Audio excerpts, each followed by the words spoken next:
Blue Wire Hustle proudly presents All Eyes on Cleveland. It is Wednesday, April 8th, the year 2021. My name is Brad Ward. I am your host of All Eyes on Cleveland. Mikey is on the ones and twos. Tonight we have another special guest in. My favorite guest, often frequent flyer here on All Eyes on Cleveland, the one and only Jeff Risdon, managing editor of the Browns Wire, the Lions Wire, and of course, Real GM. Jeff, how are you this evening? It is great to be back with you. Thanks for the kind words. Appreciate it. Always, of course. I got a little different setup here tonight. What do you think of that there? You approve? I love it. Okay, yeah, good. it's great. We're good. We're all good, man.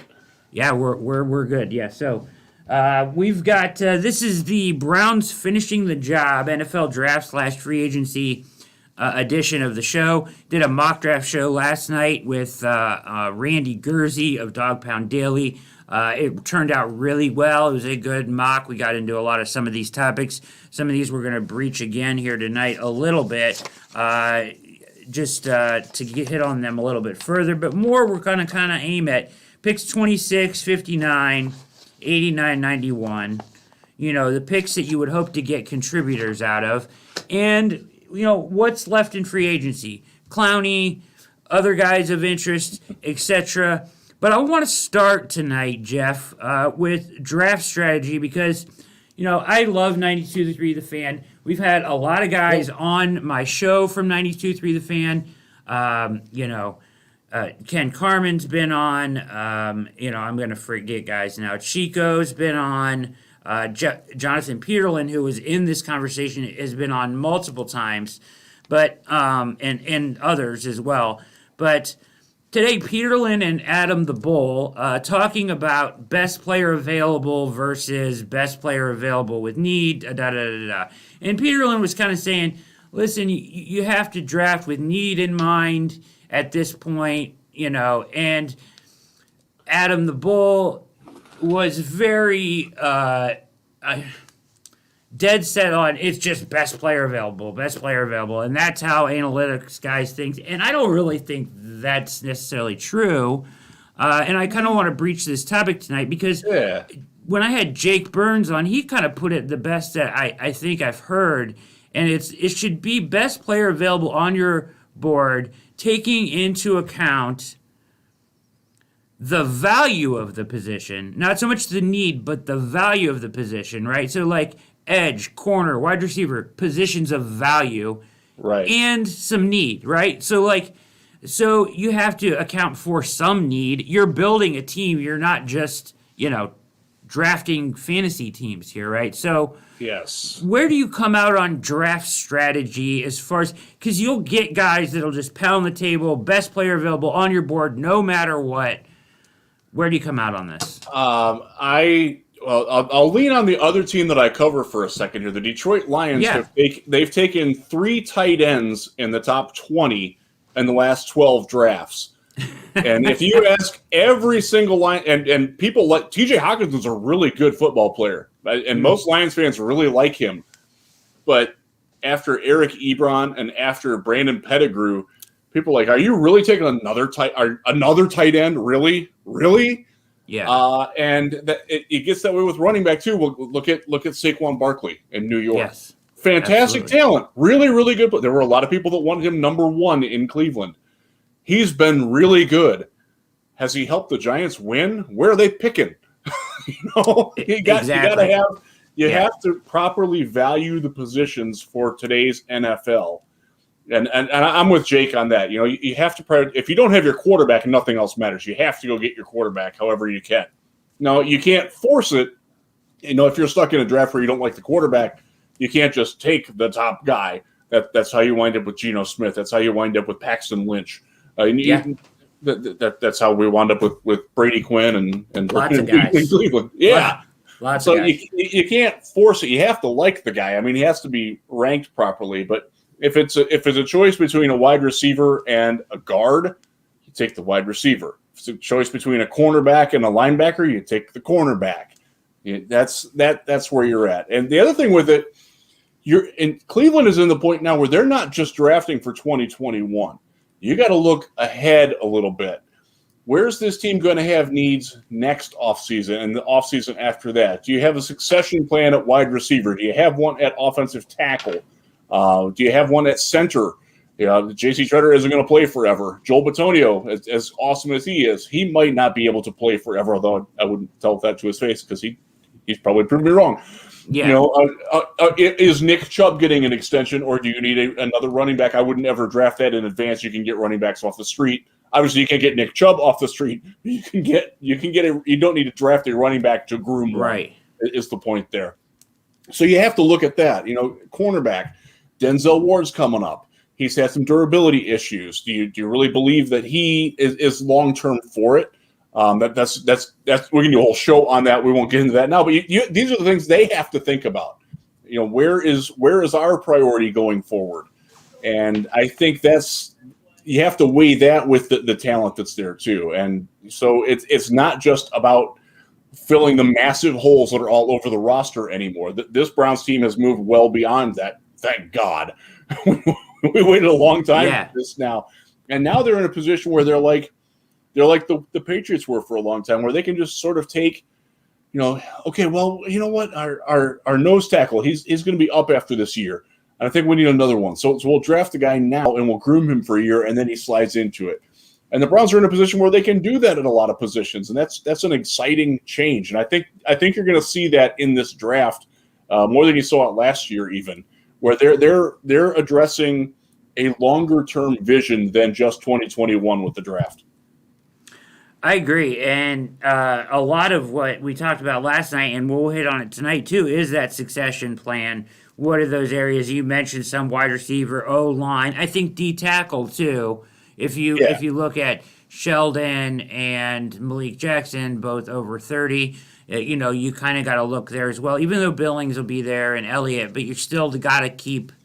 Yeah, you need four defensive tackles right? in that rotation. You really do, especially when you're playing the way that the Browns are, when you've got mobile quarterbacks in your division that you've got to chase down. I mean, Lamar Jackson is crazy. Joe Burrow can run. He doesn't like to, but he can. Who knows what's going to happen in Pittsburgh? But hopefully Big Ben does actually play for a long time, but I don't think that's going to happen. Yeah, please. Who knows what they're going to do? Yeah, please keep signing the 1-year contracts that paralyze their salary cap. Please, Ben, do it. All right. It beseeches you. So I'm glad you cleared that up, and you're right with me on that. Is you just can't blindly pick best player available. No, you can't. I mean, and now if it's like a transcendent talent, like the Colts took Quentin Nelson as a guard. Okay.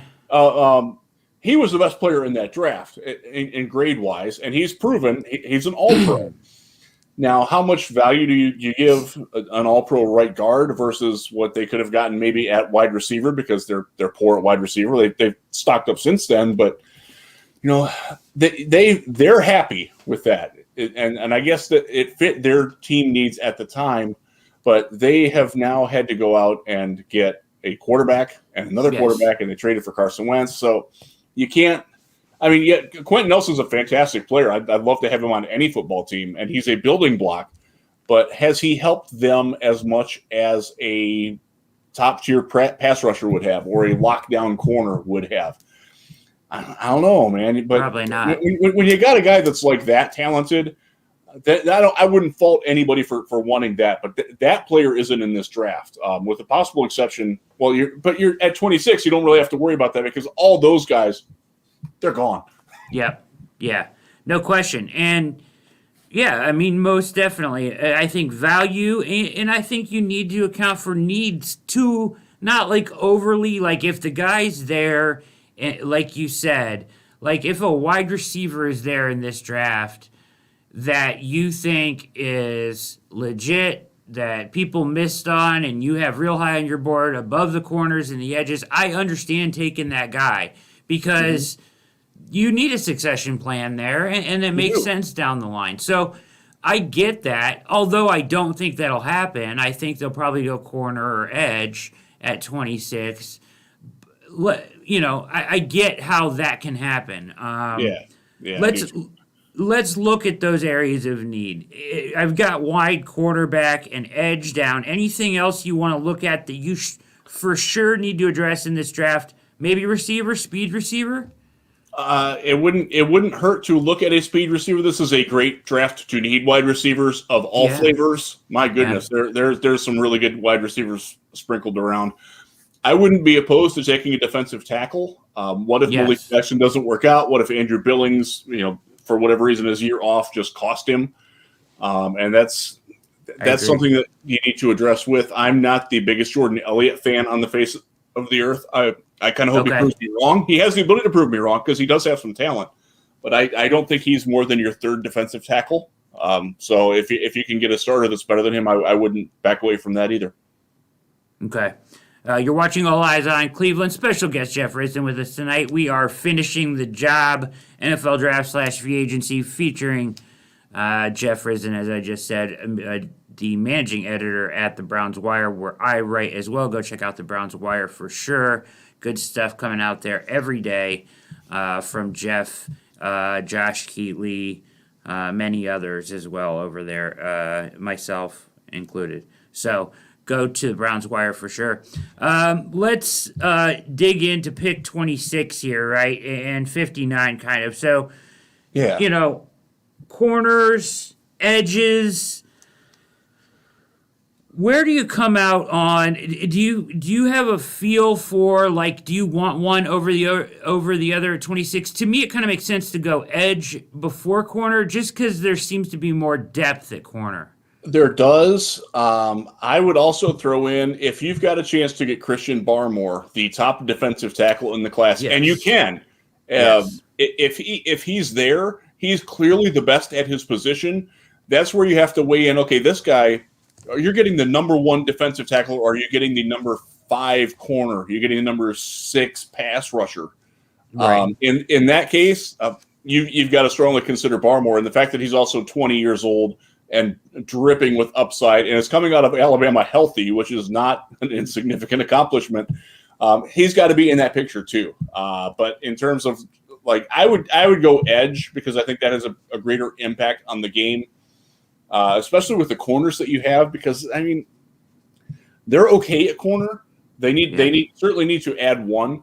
But if I'm looking at a guy like let's say Azeez Ojulari from Georgia is there, or a guy like Jalen Phillips from Miami, I think he'll be gone. And I wouldn't draft him anyways because of his concussion. I wouldn't draft him either. I would not touch him with a 10-foot pole. I can't see that. Yeah, I'm glad we're in agreement on that. But he's a wildly talented dude. There's no question about that, but too much risk for me. Yeah, same here. But I don't fault people that like his game. You got like a guy like Jason Owa from Penn State. I'm not his biggest fan. I'd like to see at least one. Give me one sack in college. Come on, dude. I mean, he's really good at what he does, but he just doesn't finish. I mean, that's a talking point against Jadeveon Clowney. Let's carry it over to the draft too. If we be consistent on it. Now, OA is going to bring up another topic later, and I'm going to note that. It's going to bring up another topic later. I want to talk about 40 times at Pro Days. So let's remember, because he's 252 and supposedly ran a 4.340 at his Pro Day. So go ahead. I mean, so I mean, you got guys there versus your cornerbacks in that range. You're looking at. I like Greg Newsome from Northwestern a lot. But there's another guy. He's another guy. If Denzel Ward's and Greedy Williams' inability to stay on the field bothers you, it's probably not going to be a Greg Newsome fan because he's missed at least 3 games in each of the last 3 seasons with separate injuries. That's tough, man. He's a mock darling for the Browns at 26. He's all over the place being mocked there. I get it. He's really good in zone. He was at the top of coverage grades at PFF. But it's hard to take a guy, like you said, where his availability has been a problem. That's already the issue, right? You need somebody. You need somebody like Money Mitch who played 1,000, 1,200, 1,500, some ridiculous amount of snaps that you can always depend on to be there. And I think that loss is kind of being overseen by some people. I mean, losing him is significant just because of the availability of the other two. The fact that he played more snaps than the other cornerback in the NFL is remarkable. It's crazy. and he did it at a above average level. For a guy who's supposed to be your number 3, and he played at number 1 in probably half their games last year, he did pretty darn well for himself, and that is a loss. That has to be replaced. You know, the cornerbacks, there's quite a few dudes that can play. Asante Samuel Jr., he's a little bit later in the draft. I'd look at him with the next pick. Patrick Surtain the second is just he's going to be a top 15 pick. If J.C. Horn is there, you got to consider him, but I kind of think he'll be gone. You know, they're in a bit of a weird area there where if you don't like Newsome, I'm not sure there's another corner that's right in that specific range at like 26. There's like a gap between like the top 20 and then like 50 to 90. There's like a dead zone there. So you make a good point there, and let me ask you about this, okay? Yeah. So with edge and corner, I've found that like your evaluators this time of year, right? Your guys that come out with their top 5s and their top 10s.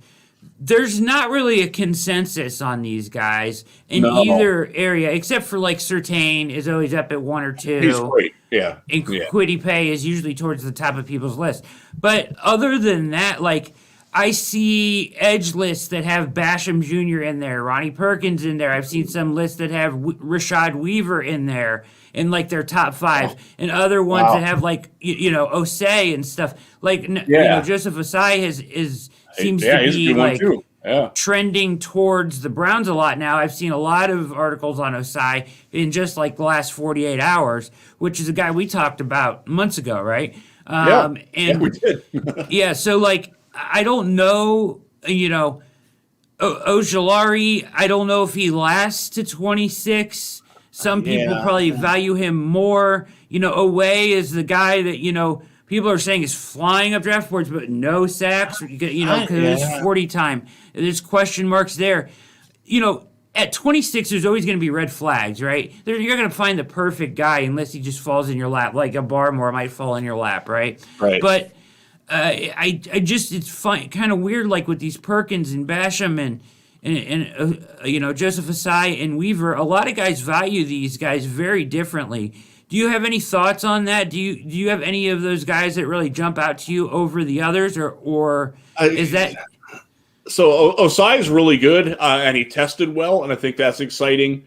He has some pretty darn good tape. I liked Ronnie Perkins' tape a lot. He reminded me of kind of a diet Montez Sweat, and Montez Sweat has been really, really good in Washington, and he's the same sort of power to speed with power staying with it thing. He even has the same like one-arm jab rush that Montez is, and God bless Montez, man. That's a tough move to pull off, and he does it all the time, and it works. Yeah. But Perkins tested so badly with his athleticism. Yeah. And you can see on tape when he doesn't win right away, he doesn't have a lot of ability to win off of it. If you watch Porter Gustin play, he's the same way. He's another powers to speed guy, kind of a tight athlete, tight hips, tight ankles, doesn't have a lot of flexibility, doesn't have a lot of ability to win off of a counter move. And you've already got Porter Gustin on the team. I'm not sure that Ronnie Perkins adding him in the third round helps all that much. And I think that's probably the range that he goes. I really do like his tape, though. And I will like him higher than he's drafted, I'm going to guess. But at 26, that's pushing it, man. Because I do think I think the athletic limitations that are there that showed in his pro day, they do show some on tape. Some of that's mitigated by the fact that he's going to be lining up across from Myles Garrett. But we saw last year, Myles isn't incredibly enough. He's not invincible. When he was down with COVID for a little while, I mean, Olivier Vernon really stepped up and proved that he could be a number one. And I think that's the kind of guy that you want across from Myles as well. If Myles is having a bad day or if they're triple teaming him, as Pittsburgh often does, you need to have the guy on the other side who can win one-on-one. And I'm not sure that Perkins is that guy. I think Ojulari can be that guy. I think again, Phillips, but I'm not touching him. There's I wouldn't do Owa. I like Russo. Rousseau's another limited athletic guy. And I'm not his biggest fan either. Again, he has some very good tape, and he finishes what he starts incredibly well, and that's appealing, especially when you're playing against guys that can break containment and make plays outside the pocket the way that Burrow and Jackson can. I like Zaven Collins. I think he can play at the edge.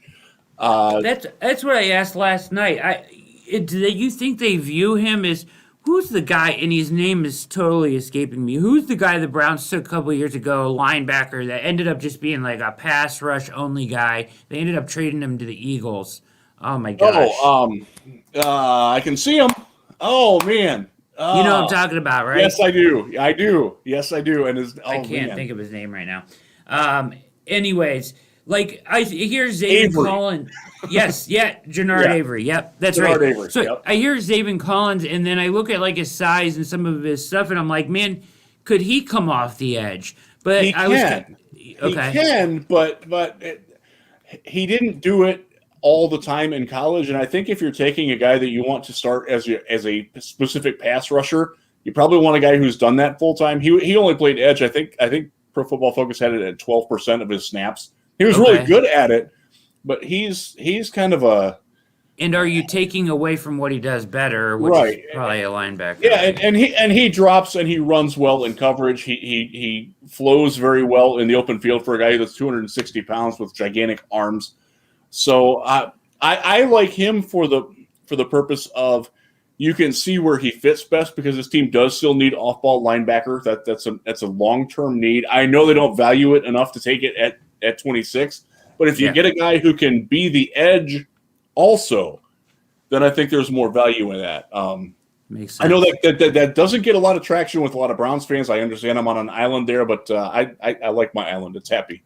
I got some palm trees, and I like Zaven Collins there. That's what islands are for, right? That's right.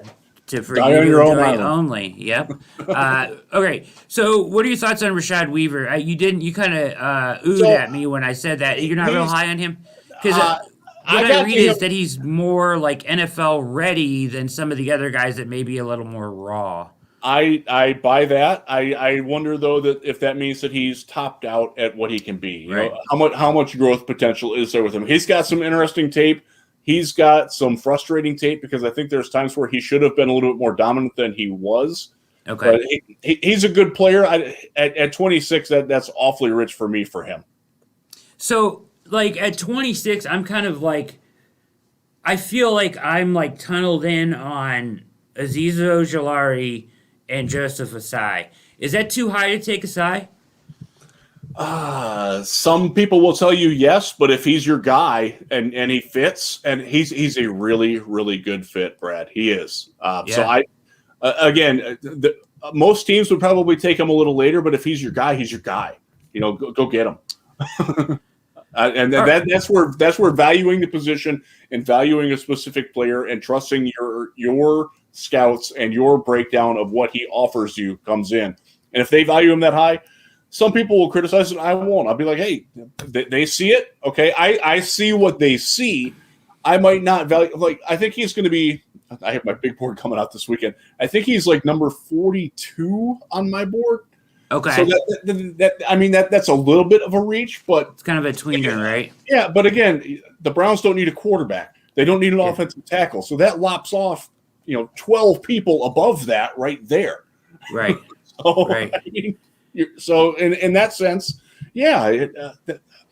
Is it a little earlier than I'd like him to be? Yeah, but if he goes to Cleveland, I'll be happy because I do think he can play. I love what he did. So the big thing that's going around, and I saw this on Twitter, was his battle against Tevin Jenkins from Oklahoma State. And by and large, Tevin Jenkins won the war. But the battles that Osai won are like, yeah, man, give me that guy.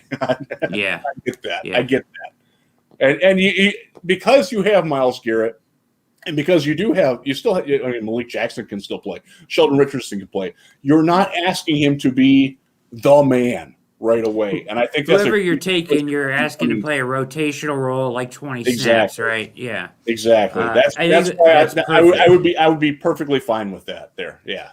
So here's the other thing, though, and I think that this kind of scares me a little too, right? So the needed edge, right? And I certainly trust Andrew Berry. So I guess it doesn't really scare me. But one of the problems when you look at corner and edge at 26, it's like, okay, so we're kind of in agreement that it is a kind of a dead zone there. If Ojulari doesn't get there, you might be reaching if you wanted to go edge at 26. Now, with the depth at cornerback, there could be some studs there at corner. So, like, when I look at this corner list, and once again, I've seen a lot of, like, not a real, with these lists coming out, like Sims, Bulger, not a lot of consensus, right? Guys at 1, at 6, at 5, off lists, on lists, right? Yeah. Like, there's a lot of different evaluations of these guys.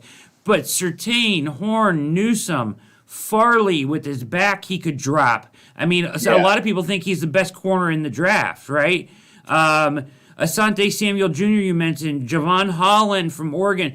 Aaron Robertson was in Sims' top 5. Tyson Campbell was Sims' number 3 corner overall. Wow. Like, in swears by this guy that he is, this incredible athlete. The other Georgia kid too, Stokes. Stokes runs a 4.29, and it shows on film too. He's not the most aggressive guy, but he can certainly play. Yeah, Stokes, and then you're looking there. So that's the range. Again, you're looking. Are any of those guys at 26? Will they still be there at when the Browns pick again? And I kind of think that at least one of them, or maybe two of them, will. Because again, at 59, you mean? Yeah, and like Ifeadi Melifonwu, that's another guy that he's in some top 5s that I've seen. Right, from Syracuse, right? He can play too, and he's a bit of a bigger guy, and he might actually be a better scheme fit if they're looking to play. It sounds like they want to play more zone, which wouldn't necessarily fit in his hands. But if they want to keep playing more man, which I think is something that you do when you're playing against quarterbacks that don't run so much, then he certainly fits in there. It kind of depends on how much Joe Woods wants to deviate in the second year from what we saw in the first year. Yeah. It sounds like, and you can correct me if I'm wrong on this, that they played more man than they wanted to last year. And especially second half of the year, I think. Yeah, and if they want to get more zone, then a guy like Stokes doesn't make as much sense, but a guy like Campbell does, because I think he has better zone eyes for it. Yeah, and there's a couple of guys that are after that. You look at a guy like the little guy Molden from Washington, another guy, feisty inside guy. He can probably play outside in a pinch if you need him to, but that guy can play. He's very comfortable in the zone, and he also offers he's a phenomenal blitzer. They hardly ever let him do it. I saw it a couple of times, though. That guy can go get the quarterback if you ask him to, which is kind of fun. Yeah, absolutely. I mean, so some of these guys, like, you can fall in love with real easily. You know what I mean? Yeah. Like, I tend to, I don't know. I value some of Sims's evaluations better because I think that he just he doesn't like always kind of. To me, he doesn't go with the grain. He does not. That's true. Blocks it out and just says, "Okay, here's what the tape says to me." Right? Yeah. So for sometimes I like his evaluations better, but when you look at Campbell, you're absolutely right. It says here, I'm looking at PFF, ultra smooth athlete who is still only scratching the surface. Zone teams will love him. Yeah. Missed only 6 tackles on 99 attempts in his career. I mean, that's damn good, right? What do you think of Aaron Robinson? The UCF kid.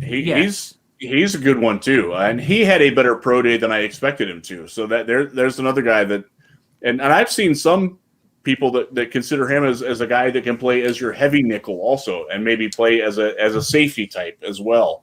A little versatility there, right? You could, like they said, they feel confident he can transition outside. He was a bully in college. They kind of said at the slot position, but he's big enough at 6'1". You can move him outside. You can move him to safety. You can move him around wherever you want. And these positionless defensive players is the wave of the future, right? It is, but I will caution you: make sure you can play one of those positions.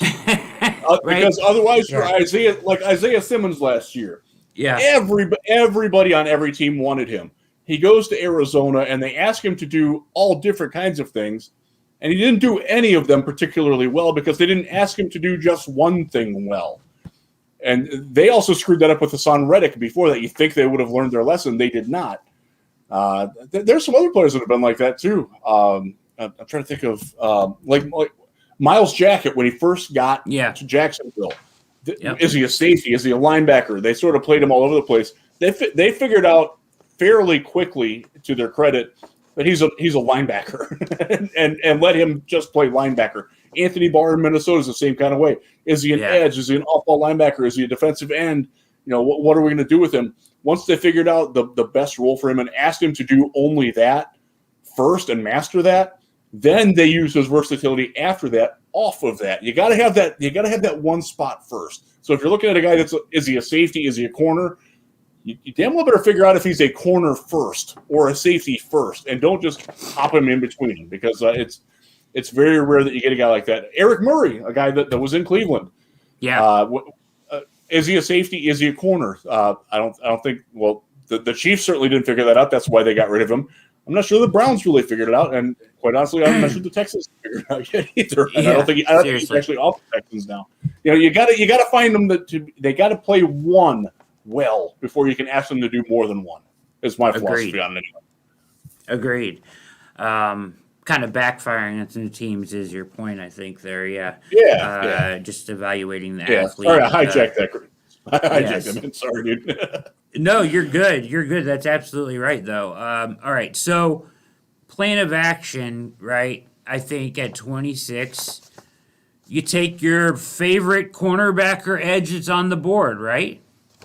Yeah. Again, I would not look past Barmore, but a Bateman or a wide receiver that maybe falls. But, and that's the thing. Bateman's exciting, man. Yeah. He's my number 4 wide receiver. I like him a lot. And if you can get him there, yes, he doesn't necessarily have a role right away, but do you believe that Odell will come back being OBJ that we saw in New York? Do you believe that Jarvis Landry has 2 or 3 more really good seasons in him? How long is Rashad going to be the 3? Do you believe in Donovan Peoples-Jones' developmental arc? I kind of do. Kadarius Hodge is perfect for this team where he's at as the number 5 receiver and a special teams guy. So I don't know if you rock the boat there with a first rounder. I'd kind of prefer to wait on wide receiver there, honestly. Yeah, and there's some good depth there too. Oh yeah. Okay, so I kind of think, right, they have 8 draft picks, right? Is it 8? I think it's 8. Yeah. So it's funny you're doing this. I'm doing a mock draft where I had them trade back. So in the mock draft I'm doing, they have 10 picks. So I'm like, it's running through my head because I was like trying to remember which picks they had. I wound up getting 3 second-round picks and out of the first. So it's weird. I'm trying to shift back to where there's reality. Which is the other way you could go. Now, my plan of action is going to be preferred to go a different way, but that is certainly in the cards. If your guy's not there at edge, if your guy's not there at corner, you're not in love with anybody, you trade back, and then you get the next guy that you're in love with, and maybe you get an extra starter out of it or another contributor out of it. Long term, you can look towards your succession plans, etc. But I think to try to win now and sooner, I think if Ojolari's there at 26, I think you scoop him up. If a corner that you like a lot, like Newsome or Farley or somebody like that is there at 26, Campbell maybe even at 26, I think you scoop him up. And then instead of at 59, because you have 8 picks, 2/3, 2/4, I think you identify a spot, find a trade partner, and go up and get the guy you want. Don't wait for it at 59, because you talked about that dead zone. I don't think 8 guys make this roster out of this draft class. I agree. So I think you use that value and go up and get the guy you want at edge or corner or the opposite of that. So you knock them both out, but you really get the guys you want without having to wait at 59. And you can do that. You can package, your 2/3 and with your second and move up to 35 or 40 if you want. That's absolutely on the table. And I quite honestly, I agree with you. I think that's a very good course of action. Let me ask you this. would you package 26 and one of those picks to move up to like 22 or something like that? Yeah, if it was for Ojulari or like say Horn still on the board or something like that, like an elite player that's still hanging around there that they just absolutely love, I think it definitely would do that for sure. I would too. I'm with you there. Okay, good. Chad Reuter of NFL Network, we had yesterday, actually had 7 first-round trades that make sense, and one of them was the Browns from 26 to the Dolphins at 18 to get somebody, but it was like giving up a fourth and a fourth and a sixth and something else. But probably something next year. Yeah. And I get that. And Chad's a good dude. I know Chad well. He's a smart guy. So and he doesn't necessarily like pull those out of just nowhere. Yeah. So we looked at that last night on the show. So that was and kind of talked about that trade situation. So that makes a lot of sense. There's certainly lots of courses of action. You're right; they could find themselves in no man's land there at 26 a little bit, but I think they have recourse, right? Yeah, absolutely. You can do. You have a lot of flexibility with all those picks in the third and fourth. You can package those around. Like you said, I'm not sure that 8 people make this team. Exactly. And you do have some young depth on this team that's coming along. You have there's guys that I think your offensive line. I mean, getting a guy like Blake Hance into the program, I think he's fine. You're getting Drew Forbes back. I'm not sure that you need to take a lineman anymore. Unless you want a serious developmental type that you think could maybe push Alex Taylor for that tackle position.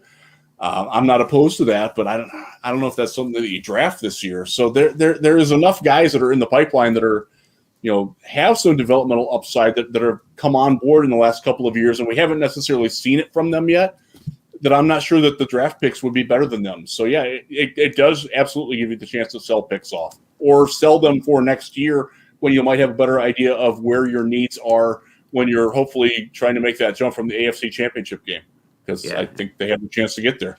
Yeah, absolutely. I agree with you 100%. The time is now. You're watching All Eyes on Cleveland. Hope you're enjoying. Special guest tonight, Jeff Risdon, managing editor over at the Browns Wire. Make sure you hit subscribe down below, and if you're listening on podcasts, thank you, and you can find the podcast where all popular podcasts are found. A couple other things we want to hit here before we get you out of here. Time flies when you're having fun, I guess, here, Jeff. Yeah. But maybe that 70 minutes, you might have to go get a charger or something. Right? All right, so real quickly, any guys you think off the top of your head that are not long for this roster MJ Stewart comes to mind. He's making over $1 million. None of it's guaranteed. Me and you have kind of picked on him. He played great in the Pittsburgh games. He's short and slow. Yes. Right place, right time in those games. He's kind of, he made his way in there. But as they bring in more corners, I don't see him as a long-term answer there. I would like to see a better backup in the slot. I think he's holding a place. I agree with you there. I also think Sheldrick Redwine is holding a place. That's the other name. You read my mind. Yeah. That's the other name I was going to say. I had 2 names. Written down. And I had this conversation on Twitter with Jake Burns the other day. I'm like, I really wish that Redwine would show more often, because the potential is there. We've seen it. We know the guy can play, but he does it like 1 play out of every 10, and the other ones are just like, dude. He just comes across very timid to me, and just not aggressive enough. And once again, like we talked about a lot with last year, he's not anticipatory. He's always reactionary. Yep. He doesn't take the best angles. I don't know. The fact that Andrew Sendejo played better than him is disappointing. And again, I don't want to bag too much on Sendejo because he could be back.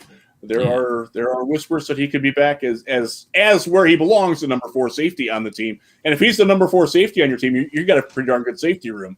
And I know think, people will hate it, but if he plays where he's supposed to play and not where he played last year, I'm okay with having him come back.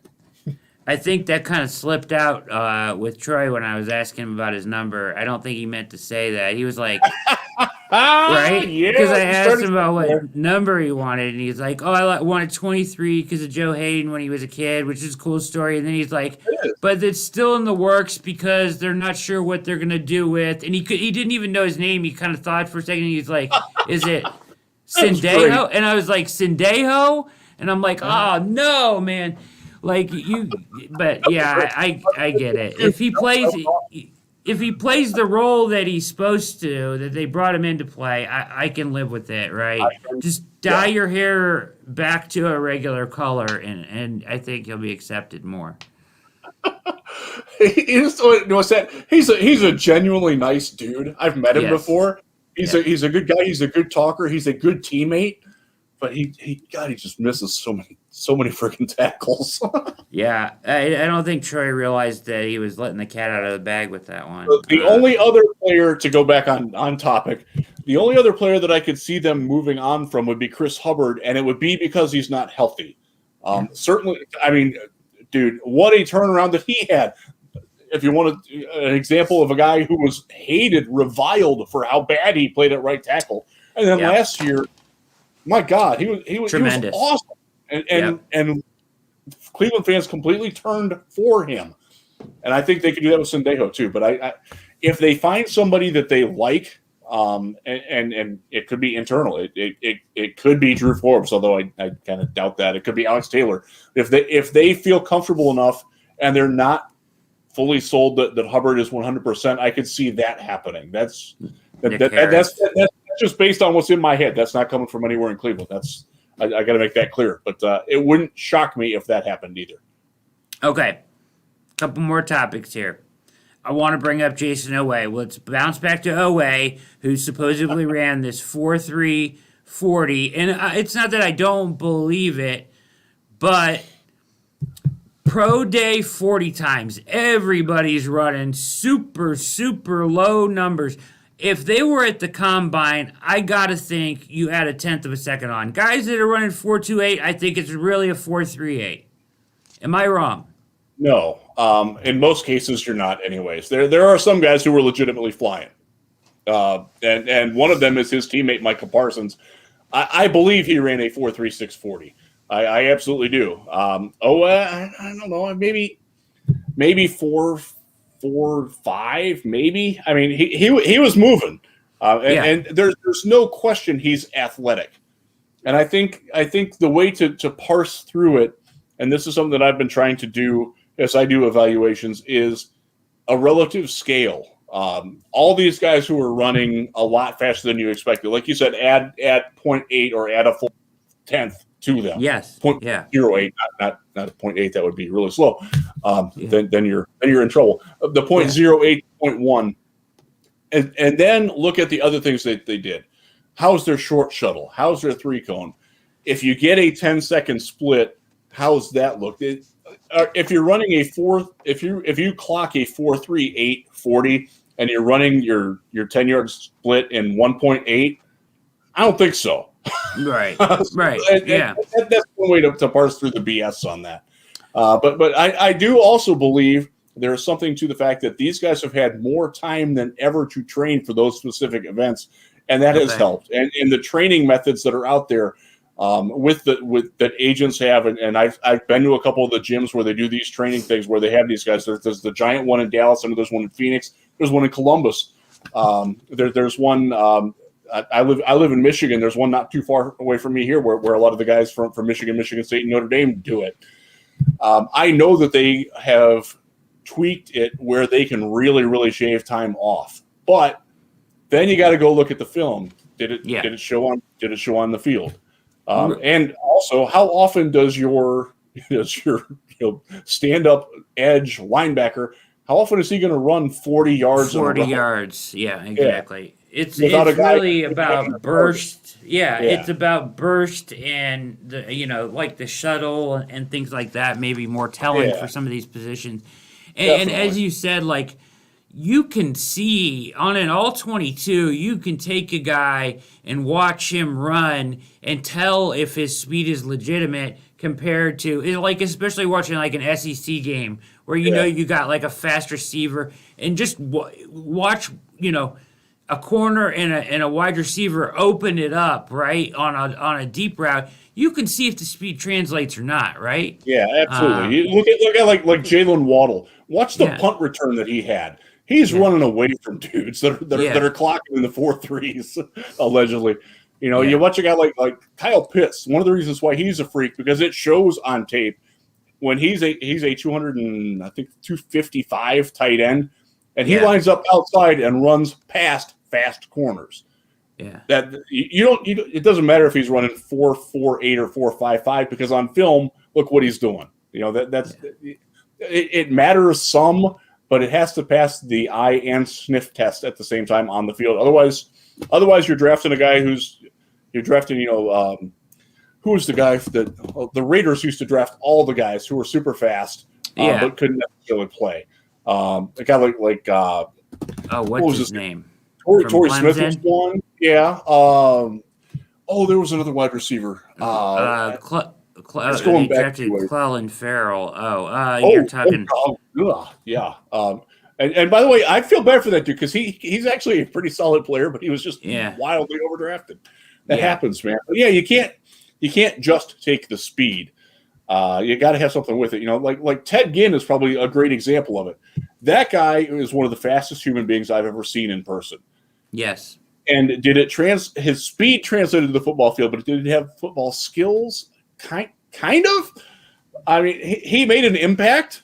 yes. Will Fuller in Houston definitely made an impact. He's another one of the fastest humans I've ever seen in person. And I was blessed to be at the foot race at Texas training camp a few years back where he got on with a couple other guys. And they all ran. Oh my God, it was unbelievable.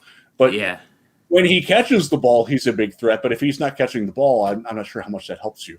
So you got to have the football skills with it because how often are you going to run again 40 yards in a straight line? Show me a guy who's a little bit slower on the 40, but has a better short shuttle and a better three cone. If you run if you can do that and have a 6.75 three cone, boom, give me that. If you're jumping 40-inch vertical like a guy like Jamin Davis from Kentucky. At 235 pounds, he's got a 40-inch vertical. He's got a 10-10 broad jump. The ridiculous agility numbers. yeah. That's more impressive to me than just the 40. You got to look beyond the marquee event there. Yeah, for sure. I just thought that was worth bringing up with Yeah, the it no is. combine It is. this year, and that a lot of those numbers flying about, and just to kind of put that in perspective a little bit. All right, so we talked about the draft and we beat that down. So real quickly here, let's hit the rest of free agency, and that I think that starts with Jadeveon Clowney. It And has to be, unfortunately. right. Unfortunately, we're revisiting this again. Yeah. He comes to Cleveland, right? Let me ask you this question. Do you think there's an offer on the table for him right now? From Cleveland? Yeah, I do. You do. And I do. I don't know What, what like it is. 6 million probably? I would hope it's not more than that. Man. I mean, they offered him 18 last year, right? Right, but there's no way you he's- can offer him that now. Oh God, no. Especially not coming off another knee surgery.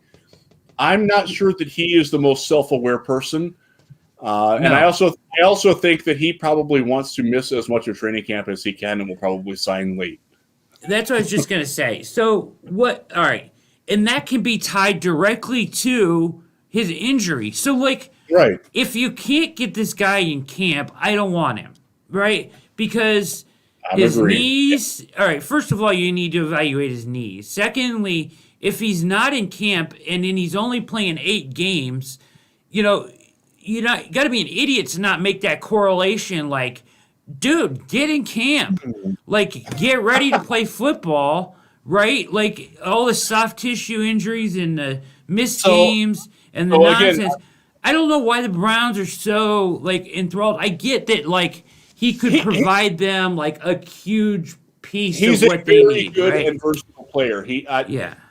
Aside from getting sacks, he's a very good football player, and you will never hear me say opposite. He does not get sacks though. So Yeah. I'll lean back. I covered him with the Texans. I was doing Texans and Browns wire together for some time. Yeah. Houston had the exact same conversations about this, about why is he not in camp? Because he would always have an injury going into the offseason, so he would not participate in OTAs. Were they legitimate? Yeah, probably. I mean, he gets hurt a lot. He had microfracture surgery on his knee when he was 22 years old. There is definitely some durability issues there. How much of that do you want to pay for if you're Cleveland? Where are you going to get your bang for the buck on that? I wish. Look, I get the courtship. I do, and I do think he's a good player, and he would certainly make the Browns a better football team. But at what cost? And I think they have a better idea. I'm hoping they have a better idea of the value of Jadeveon Clowney this year than they did last year when they offered him way the hell too much. He stupidly turned it down and went to Tennessee and flopped. Yeah, I mean, hard to believe. Like, okay, so yeah, I mean, couldn't visit anywhere last year, so I get why. Like, if they had interest in him, you bring him in this year and you sit down in front of him and see, hey, could we even make this work? And you want your doctors to look at his knees. Absolutely, you need your doctors to clear that before he signs anywhere, before you even offer him a lot of money. So you think that they probably offered him a deal or said, hey, here's a deal, but I think it's one of those where like, hey, we're willing to go at least to here, but we got to see how serious you are and we got to see how healthy you are before we give it to you. I wonder, like I would want the ability to rescind that offer if he doesn't make it by a certain point in time, because I want him in camp. If you can get him in camp, I'm cool with it.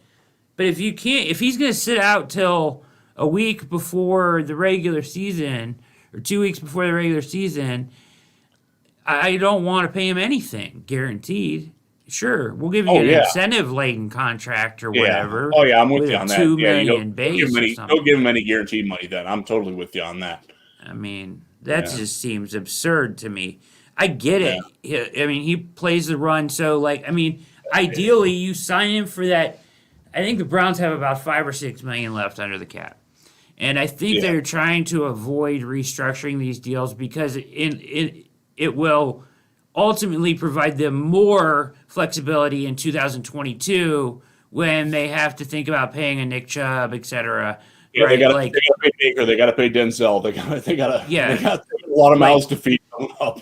Like a restructure with Sheldon could involve an additional year, and with the wide receivers the same. But like, I don't think they want to make that commitment. But if they have to, they will. If like the right player was there. But I think that 5 or 6 that they have left, and the way you can construct these contracts, you can give the guy, an 8, 9. Look at Troy Hill's contract, right? Like, he has like a $2 million cap hit or $3 million cap hit this year. 2 void years at the bottom of it, so right? It up. 2 void years. Yeah, the void years. It's the way of the cap crunch off season, right? Yeah, so it is. That's the way the Browns have elected to go instead of the restructure. Do you think that makes sense? Yes, I do. Because it gives you more flexibility next year, right? Absolutely, and you need to keep your important people in Cleveland instead of bringing other people in who might be important. And I think Andrew Berry. I absolutely trust Andrew Berry, and Paul DePodesta would get involved in that as well as a strategy officer. I think they have a very good idea of what they're doing on that. So I will trust. I'll give them the benefit of the doubt there. I do too. Yeah, I think it makes sense, especially because you don't know. I mean, this could be it for Sheldon. You may not want to bring him back after this. He's getting a little long in the tooth. He is getting up there. He can still play, though. Yeah, he can. He can still play. So if he can still play this year, at the end of this year, then I understand, maybe you want to extend him or try to bring him back at another rate or whatever. But by not restructuring this year, you're not tying yourself to him or tying yourself to somebody else that you automatically have to do in order to restructure, throw some void years on, roll it into a signing bonus, etc. Right? Yeah. So I think that's why they've held off, and I think if they can avoid that, they will. Is there anybody else, to be a kind of finish up on this, Yeah. is there anybody else, Jeff, in free agency that you have a huge interest in or you would like to see them go after or maybe try to acquire? Okay, I know that Troy Hill is ideally a slot corner. I still like Brian Poole. I would get him in. I love that guy. I've been banging the table for him for a long time. You have. He's just so good at what he does, and what he does fits so well with what the Browns need. I like that. If you're looking for a pass rusher, Melvin Ingram is still out there. Another guy coming off some injury. Can you trust him for 16 games? Probably not. But at his age, and I like this about him, he knows what it's like to play across from a dominant force. He played with Bosa and did very well off of that. This is a guy who understands that dynamic, and I think that's an underappreciated asset. I don't think Olivier Vernon learned it all that well until late last year. It's not the easiest thing in the world to do, to have two guys and to share that credit and to share the limelight like that. He will do that. And again, do you pay him $10 million a year? Probably not.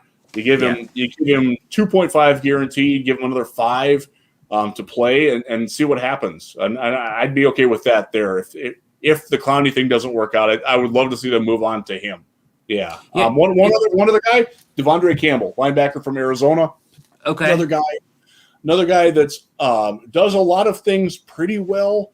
Nothing great, but that's kind of what they want their linebackers to do. He's a perfect guy to come in and either take over for Malcolm Smith or back up Malcolm Smith or push Jacob Phillips or push Mac Wilson off the roster. I think he would do that.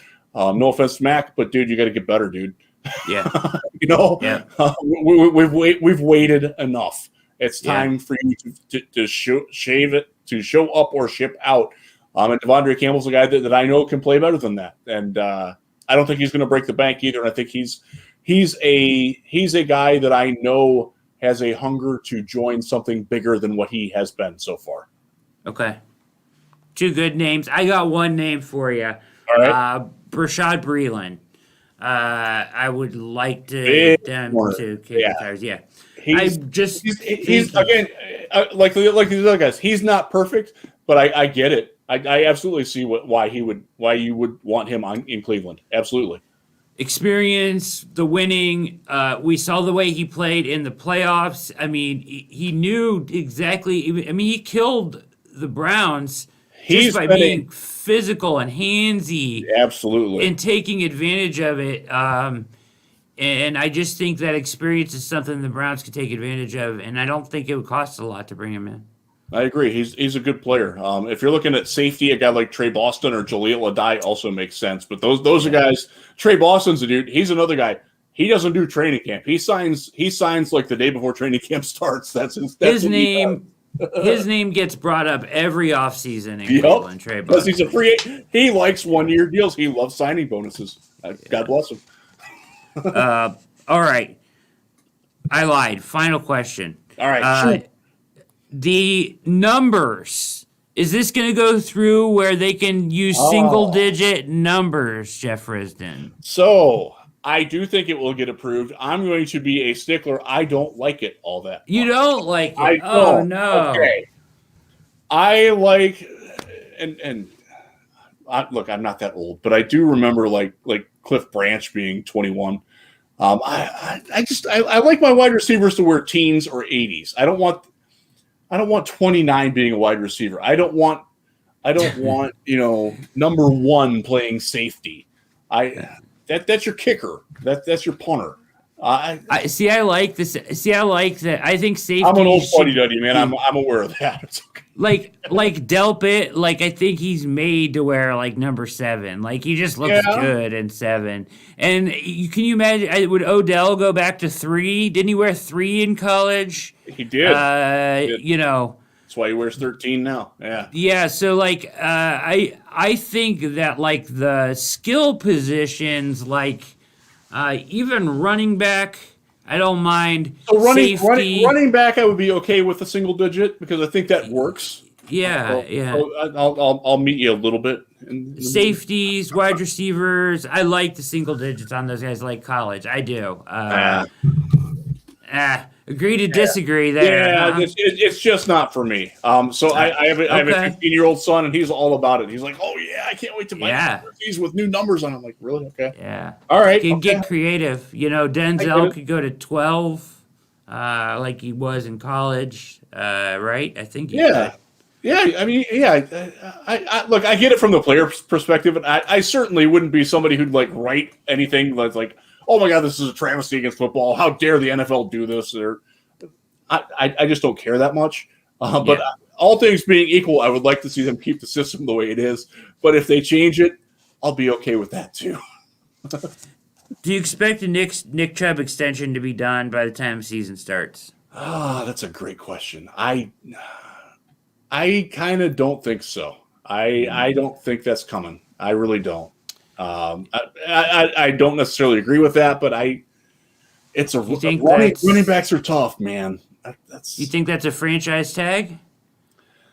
I wouldn't be opposed to that, and I think that's an avenue that they should probably look at. Yeah, I mean, Tennessee did it once before they signed before their they signed guy. Henry. Yeah, I mean there is a definite wall. As much as we want to believe that Nick Chubb is invincible, I've seen it with Arian Foster. I've seen it with a lot of other really talented backs that once they get X amount of carries, there is a tangible decline to it. And do you want to pay for that decline, or do you want to pay for it while it's on the way up?